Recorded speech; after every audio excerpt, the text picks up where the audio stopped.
I'm vertically challenged. Hello, Patriots. Hey, Tami! My name is Tami Jackson.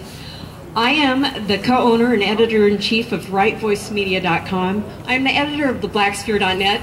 I'm the talk show host for the Tami Jackson radio show, real original name.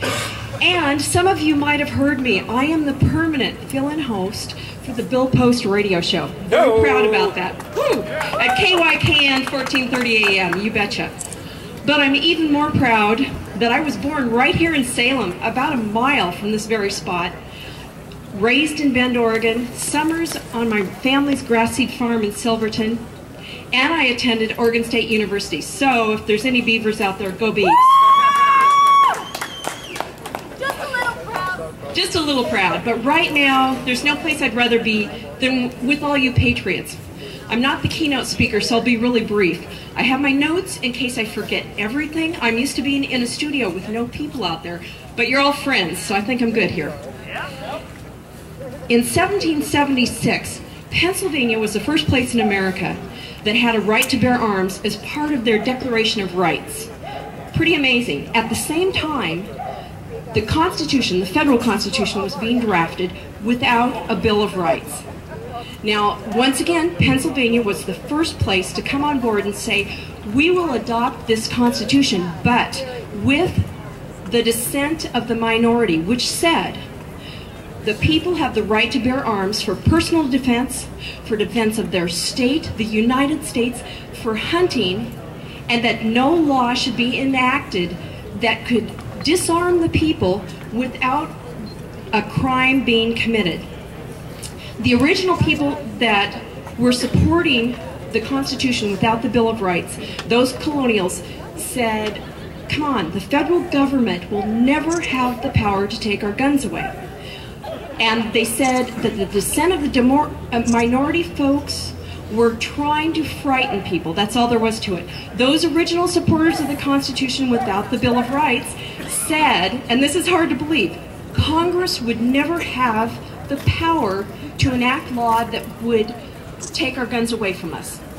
Well, thankfully, James Madison drafted the Bill of Rights, and the media of the current day made it clear that the Second Amendment was there to defend against any government or army that would attempt tyranny of the people. But eventually, the dissenters won, thank God. The dissenters won, the Constitution was ratified, and the Bill of Rights was included. The people, after all, remembered that they needed those guns to sever ties with England and the tyranny of King George. Flash forward to this current day, and as a number of people have mentioned, we have people in the halls of power that take the oath to uphold and defend the Constitution of the United States of America against all enemies, foreign and domestic. However, many of these folks in D.C. and in this building back here have themselves become the domestic enemies, and they're trying to erode our constitutional rights as best they can. Their fight against our Second Amendment rights is on all kinds of fronts and takes many tacks. Even this, I love this, folks, we need to be awake because they're trying to redefine things, so all of a sudden we find out that a semi-automatic rifle is suddenly called, ta-da, an assault weapon, right? This is ridiculous. It's not an assault weapon, but the left knows, the gun grabbers know, that if they can manipulate the nomenclature, they will be met with less resistance for future gun legislation and gun grabbing laws. What we've got to do is we have to push back. The fact is our Second Amendment rights must not be infringed. We need to push back against any future gun legislation or any gun registration. I don't want to see that either.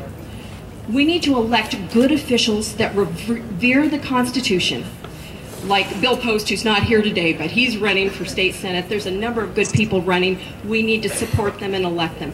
And this is what really gets me, we need to not let the sacrifices of our troops, many of whom paid the last full measure of devotion, be in vain.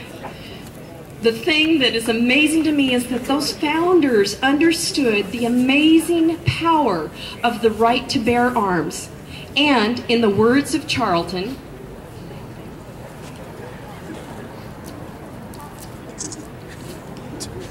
what do you do? Hang up the trigger.